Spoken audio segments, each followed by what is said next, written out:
तब कथामृतम तप्त जीवनम कविभिडीडितं कल्मषापहं श्रवणमंगलम श्रीमदाततं भुवि गृह्णन्ति ये भुरिदा जनाः।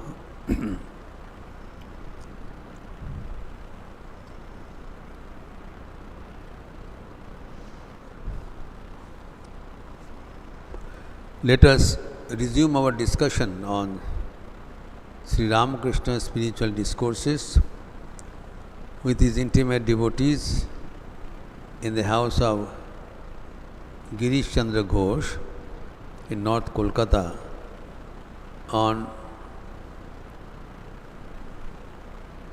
25th of February 1885, when Sri Ramakrishna came to Calcutta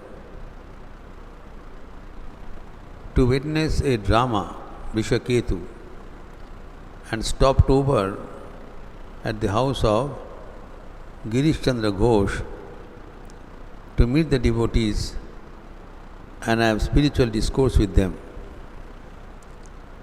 This appears in the 5th volume of the originally Bengali presentation, Sri Ramakrishna Kathamrita, 517.1, under chapter 107, in the 2nd volume of the Hindi translation, Sri Ramakrishna Bachanamrit, 207.1, and under chapter 32 of the chronologically presented English rendering, the Gospel of Sri Ramakrishna.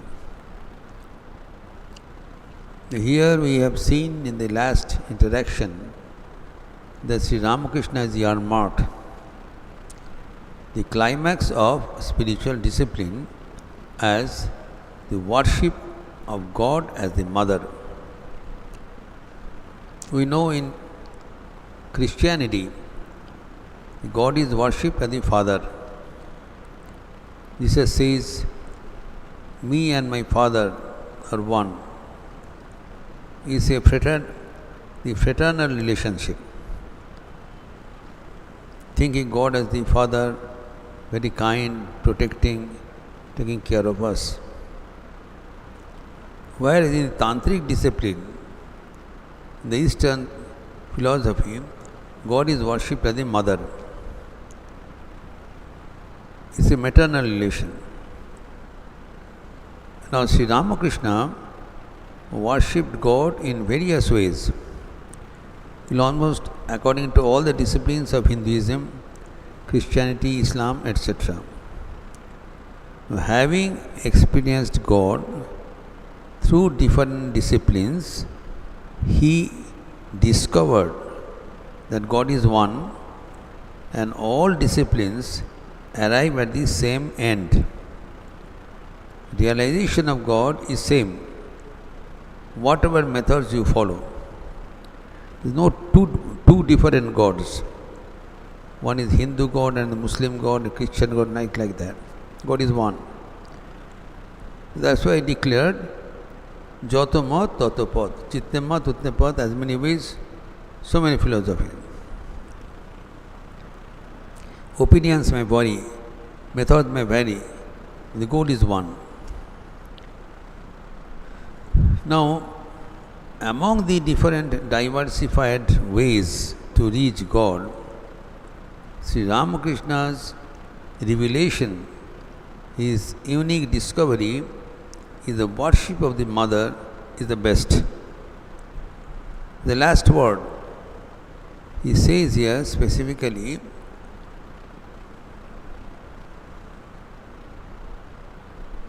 মাতৃভাব সাধনের শেষ কথা.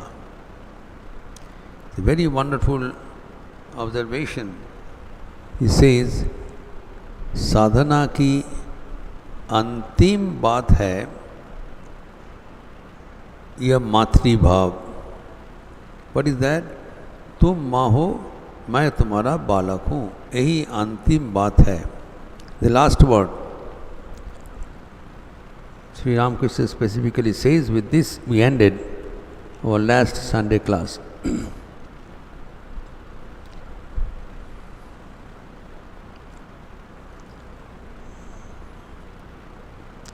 God as mother is the last word in sadhana. O God, thou art my mother and I am thy child. This is the last word in spirituality. Now we should not arrive at a conclusion that this method of worship was invented by Sri Ramakrishna. It's not like that.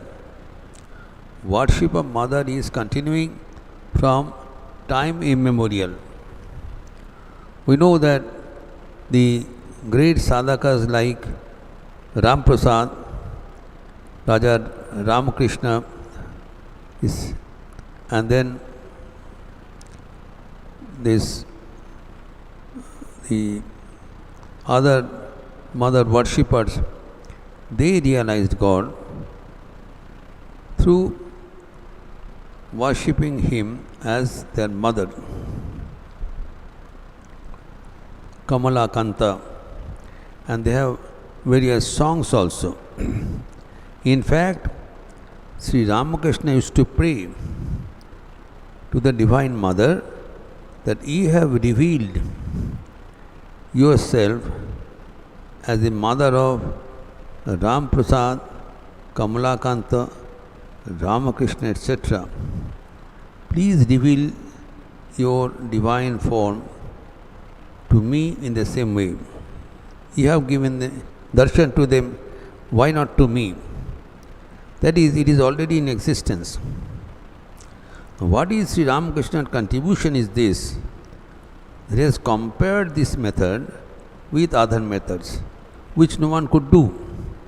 Because they worshipped God in a particular way.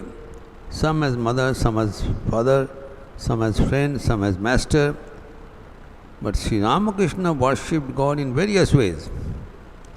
And having experienced the pits and falls, the merits and demerits of all the methods, he is the person who is fit to declare what is the best way, comparing everything. And he says in mother worship. Why? Because it is safest. In other methods, there is risk involved. Like there is one method where you worship God as your beloved, as your spouse, Birbhav. But that is risky. But mother's bhav is safest. So, when you worship God as our near child, Vatsalya bhav, there is a risk involved that we have some sense of possessiveness, some ego, that I am indispensable. If I do not take care of the child will be in distress. But in mother's worship, no ego is there because you are totally dependent. You have annihilated your ego, destroyed your ego, and surrendered everything at the feet of the mother. You are dependent on mother as a child is dependent. And that is the best way, because there your personal efforts get merged into prayers. Prayers are your efforts. You are dependent on him. Child does not do any work. It only cries for the mother. See, here also the devotee, he only prays and calls the mother. The rest of the work is done by the mother. In other sadhanas, there is some spiritual practice involved. You have to do certain things. Worship, puja, vichar, meditation, japam.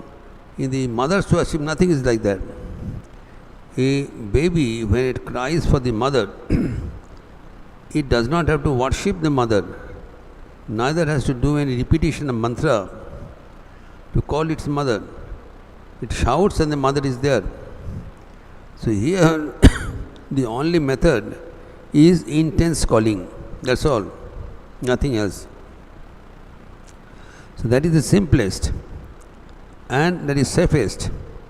Because when we design with mother, then all these complications are avoided. You get a straight, direct approach to the mother. The child does not have to have a medium to approach the mother. It has a direct approach. Similarly, we approach God directly through our intense longing, and that's enough. For this, we neither need a gadget nor any help, external or internal. And we establish a natural attraction to the mother. That is mother's worship. Sri Ramakrishna says, having observed all the disciplines, I found that mother's worship is safest. Other methods are involved with some risk. Now, what risk is involved? That we understand. Now he says, when you stay in the world, is always there is a risk of losing your purity, brahmacharya, continence. Because in the world we have to keep in touch with the opposite sex. And when we are involved in work, then we have to interact with them. So that is a risky method, because that sometimes takes our mind away from the feet of God. Now especially those who are householders, now they have to live with the ladies anyway. How they can maintain their continence? This is also a big question, which Sri Ramakrishna very clearly indicates how this continence can be practiced both by the monks and also by the householders. It sounds may little fishy that how the householder who is supposed to live with his wife can maintain brahmacharya, continence. Sri Ramakrishna is explaining that what is meant by continence. Continence is maintaining your mental purity and giving due respect to the ways of life you have embraced. Now, those who are sannyasin, those who have renounced this world, they are supposed to maintain their continence till the last day of their life, staying away from women. For them it is prescribed, but not for householders. So they should, but staying away from women is not enough. You have to delink and wipe off the thought of women from your mind. Physical staying away from the women, this is necessary, but that's not enough. Because even if you are away from women, you may be thinking of them in your mind during your leisure hours, and that is not brahmacharya. So brahmacharya is the continence, and we never ever imagine that women are objects of sense pleasure. We should imagine rather that they are the part of the Divine Mother, and through their grace only we can reach the target. That's why it has been said that the brahmacharya is extremely important. Now for the householders, what is the way out? You see, for the householder has some duties. Now for their wife, they have to, as per their responsibility, the householders are supposed to be the father and the wife, the mother of at least one or two children.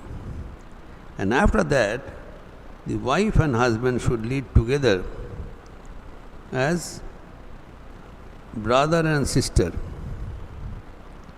They are no more the sexual partners, they are spiritual partners. Both of them are now aspiring to realize God in this very life.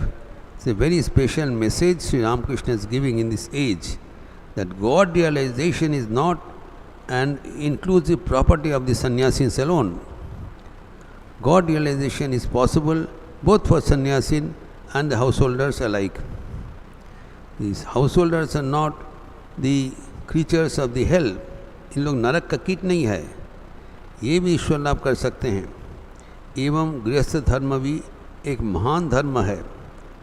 Unless the householders protect the society, where will the sannyasis come from? They don't fall from heaven. So the householders maintain a balance in the society by providing a space for the other varnashramas to maintain their livelihood. They earn money, they work hard, and with their revenue, the other three states, brahmacharya, this our vanaprastha and sannyas, these are the three other stages, and another is householder. The householder is maintaining in their world. All the avenues he will maintain. And at the same time, he will equip himself to realize the God in this very life. So for them, there are certain duties to their wives, restricted. Sri Ramakrishna has clearly specified what the householders are supposed to do. He says, after it enables the wife to beget one or two children to maintain the progeny. The society has to be maintained by the householders, but the number of children should be restricted to one or two. Dekhiye, Sri Ramakrishna has done family planning very automatically, even that age. The staying with the wife does not mean that he will have unending children every year. They say that the wife is not an animal and not a child-bearing machine. The wife is there to present to the society one or two spiritually elevated children. This is one thing. Having done that, the householder's duty is to maintain the chaste wife. As long as the wife is chaste, as long as his wife is maintaining the disciplines and purity in her life, then that maintenance of the wife will have to be done by the husband. And there its duty ends, nothing else. Having produced one or two children, the maintenance of the wife till her end is enough. That's all. The rest of the time should be devoted to pursuit of God realization. Full time, they have to engage their mind and body. Full time now, having fulfilled the duties as a householder. So whatever he earns, a part will go for the maintenance of his wife, child, and the remaining should be devoted for the benefit of the poor, for the self-emancipation, for calling on God with utmost sincerity and devotion. Now, side by side, one has to maintain a pure life. That is also important. Now, Sri Ramakrishna says that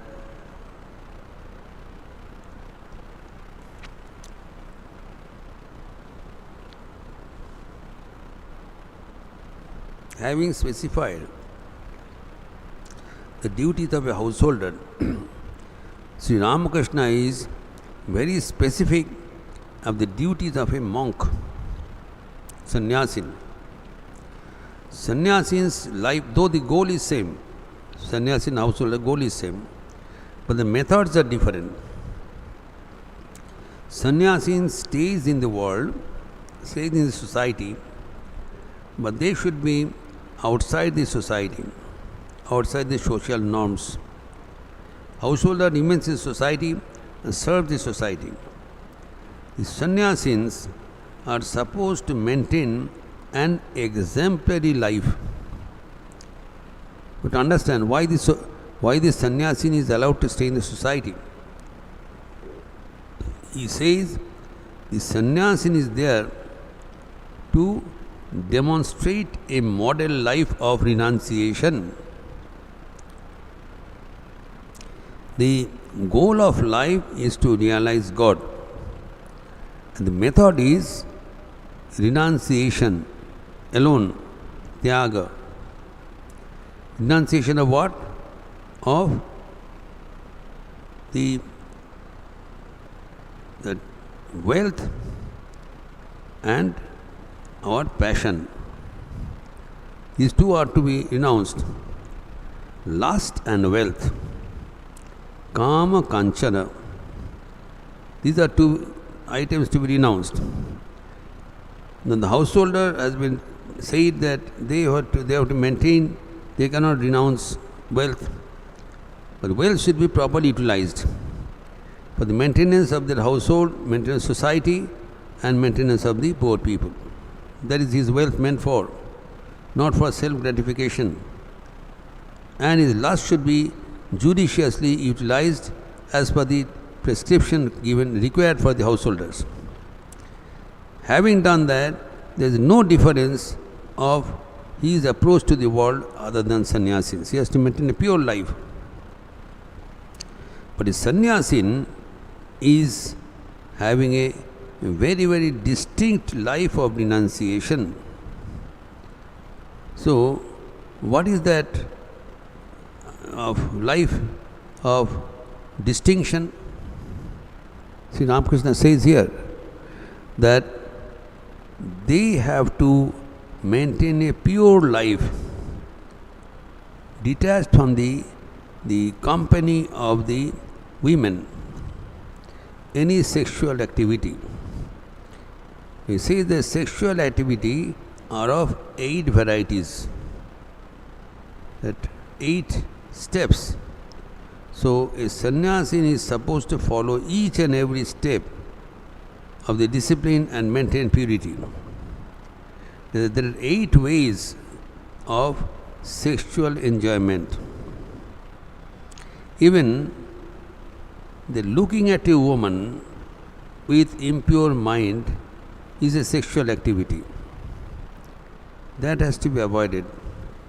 So there are 8-fold ways by which we get involved into sexual activity, from which the household, the sannyasin must keep them away from these 8-fold. What are these?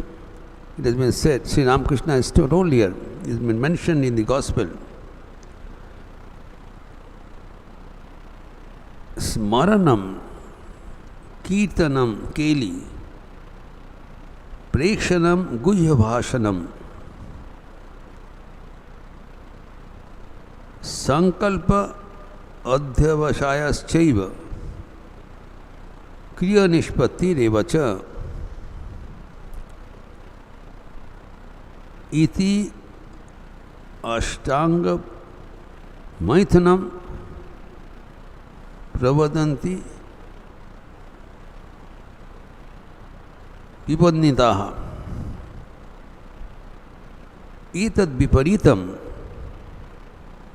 Brahmacharyam Anushthitaye Etam Viparitam Anushthya Mumukshibihi. That is, there are 8-fold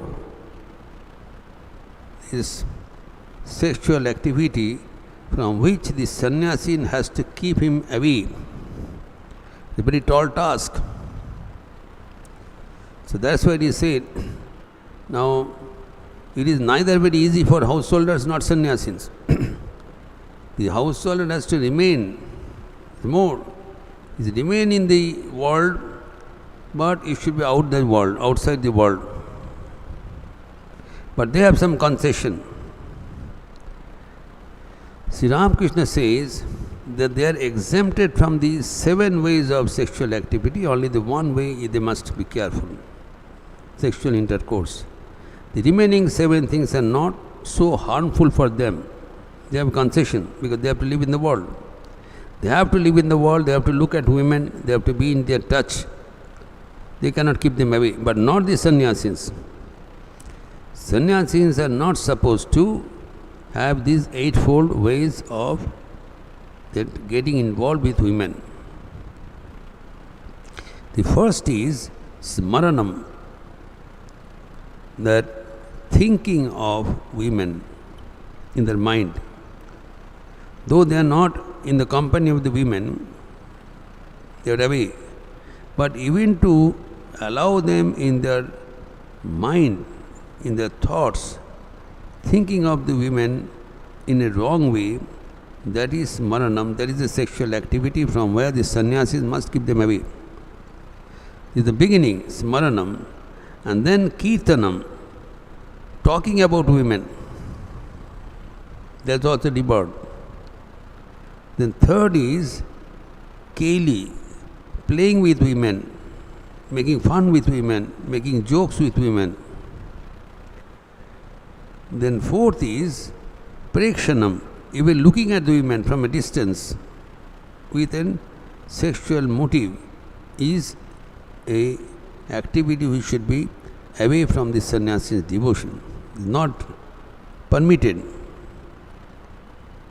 Prekshanam, and then guhya bhashanam, talking to women in seclusion, in private discussion, talking, conversation with women is renounced, it should be renounced. Guhya bhashanam. Then sankalpa, making a resolve to have sexual activity is sankalpa, which is to be denounced. Then adhyabhasaya, that in order to realize the sankalpa, the resolve, the activities and planning, the person hasn't done anything but thinking about it, how to actualize the sexual activity, that planning and preparation and perseverance, that is adhyabhasaya, that is a sexual activity. And lastly, the actual sexual intercourse. Kriya nishpati devata. These are the eightfold. Now for a sannyasin, each item of the eightfold, this indiscipline, is to be renounced.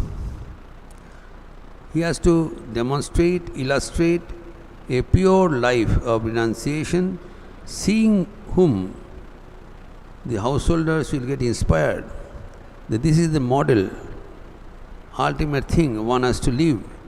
And then if one lives in this way, he is sure to reach God. Tyage naike amritatva manashu, by renunciation alone, the immortality is achieved. So whoever is involved in this renunciation, be him a householder or a sannyasin, he is successful. He will be having a spiritual activity, spiritual culmination. That's why Sri Ramakrishna very specifically says that it is not a joke. The person, even to that extent he says, a person when he sits with women for long, have discussion with women, that also to be avoided. Now, what happens when the wife of the Guru, now one has to pay respect, make pranam with the wife of the Guru, even if she is a young lady. Now there Sri Ramakrishna says, even that is to be avoided. So if you want to make pranam to the young wife of the Guru, make the pranam from a distance. Do not touch their feet. Even touching the feet of the wife of Guru is to be renounced, not allowed. That's clearly said. So, one has to maintain an absolute pure disciplined life as a sannyasin, because he has an added responsibility. He has a responsibility to illustrate, demonstrate a life of renunciation. That's why he is given a different dress, different uniform. That Geruva is given uniform of this Geruva, the ochre color is the representation of Tyaga, renunciation. So the sannyasins are given this ochre cloth. So to understand who is maintaining the sannyasin, who is feeding them. It is the householders who is feeding the sannyasins. It is society which is maintaining the sannyasins. Sannyasins do not earn money. We will feed them. The society, the householders, they are feeding the sannyasin. What for? Because they have to demonstrate a life of renunciation so that the householders can feel inspired. For a demonstration of the householders, if the sannyasis are not there, the householders will forget their ideal, will forget that they are also the method is same. Both householders and sannyasis have to lead the path of renunciation, but the householders have an easy way, not so strict. But sannyasin has a strict way. He equates this with the observance of Ekadashi. Very simply, he has tried to explain that what is the difference. He says the Ekadashi, that breath, that vow of Ekadashi is done by fasting. Many people do fasting in Ekadashi, but then observance of fasting has various dimensions. Some people do fasting without taking water even, nirjala upavas. For 24 hours you will do fasting without even taking a glass of water. Without water. Water includes water, soft drink, everything. The mouth is closed for intake. Any intake is closed. So, this is one thing, that of one way of observance is Nirjala Ekadashi, without water, dry, completely dry. The second step is not so strict. You see that the person may take that some fruits and roots, Phalmulke Ekadashi. They can take some fruits and roots, but not the regular cereal diet, cereal food. Some restricted diets of fruits and roots to just to maintain their way of life. This is that fasting with fruits.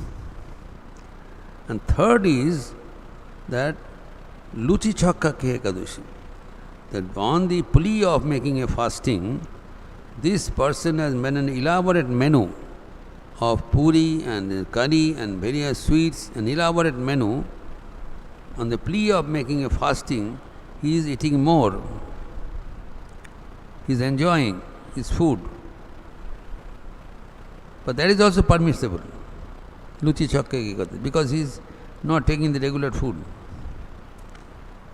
So now the differentiation he makes, that is sannyasins is like the fasting without water, Nirjala Ekadashi, pure fasting, very strict. So he is not supposed to have any form of this eightfold place of enjoyment, not even a glass of water. So strict the life of a sannyasi. And on the other hand, the householders are also allowed to do this fasting, the breath. Then what he says here,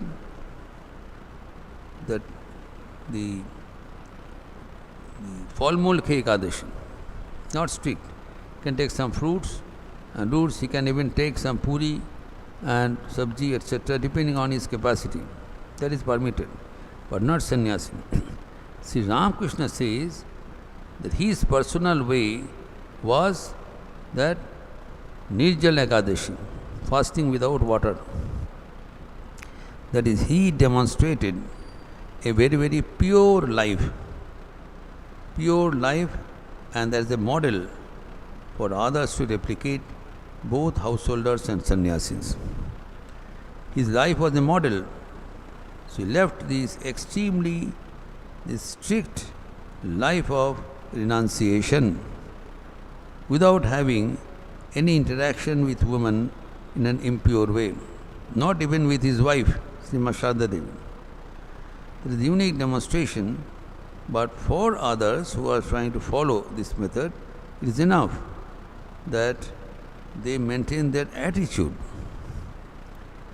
bhavna, how we are looking at women, what is our way of life, and how it can be achieved.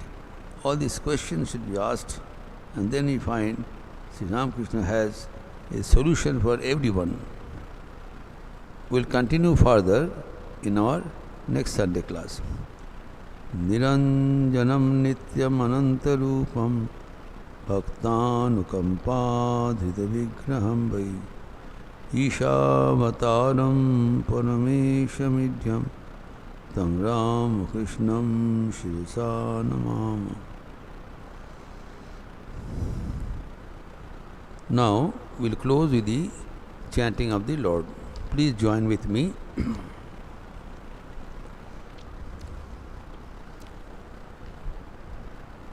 Hari Om Ramakrishna, Hari Om Ramakrishna, Hari Om Ramakrishna, Hari Om, Hari Om Ramakrishna, Hari Om Ramakrishna, Hari Om Ramakrishna, Hari Om, Hari Om Ramakrishna, Hari Om Ramakrishna, Hari Om Ramakrishna, Hari Om, Hari Om Ramakrishna, Hari Om Ramakrishna,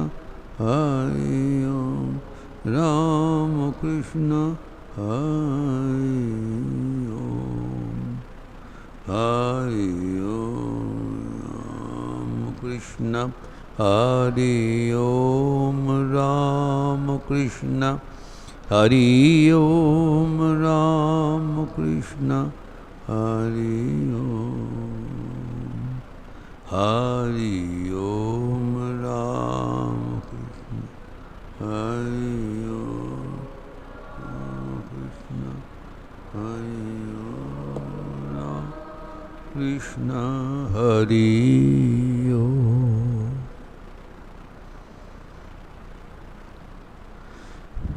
Announcements. As usual, we have the Japa Jagam from morning to evening over internet.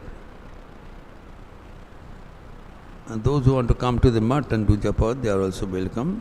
Their slots are provided.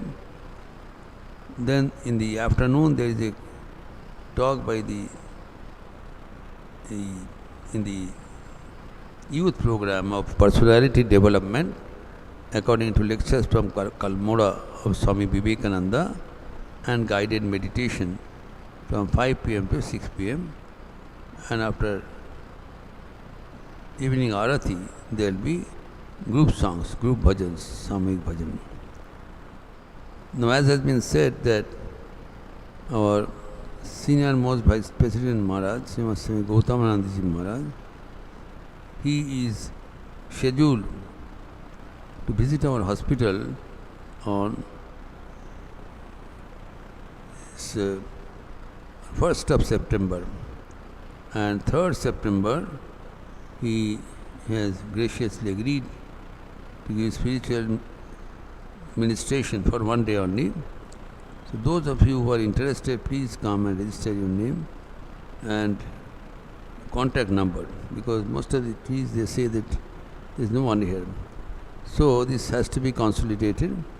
The evening there is a youth program, and at night there is our Samahik Bhajan, chorus song after the evening Aarti. And following day, that is next Friday, we will have the Naradiya this Bhakti Sutra in the evening, and morning there will be class for Sarada Sangha, and we meet again next Sunday at noon.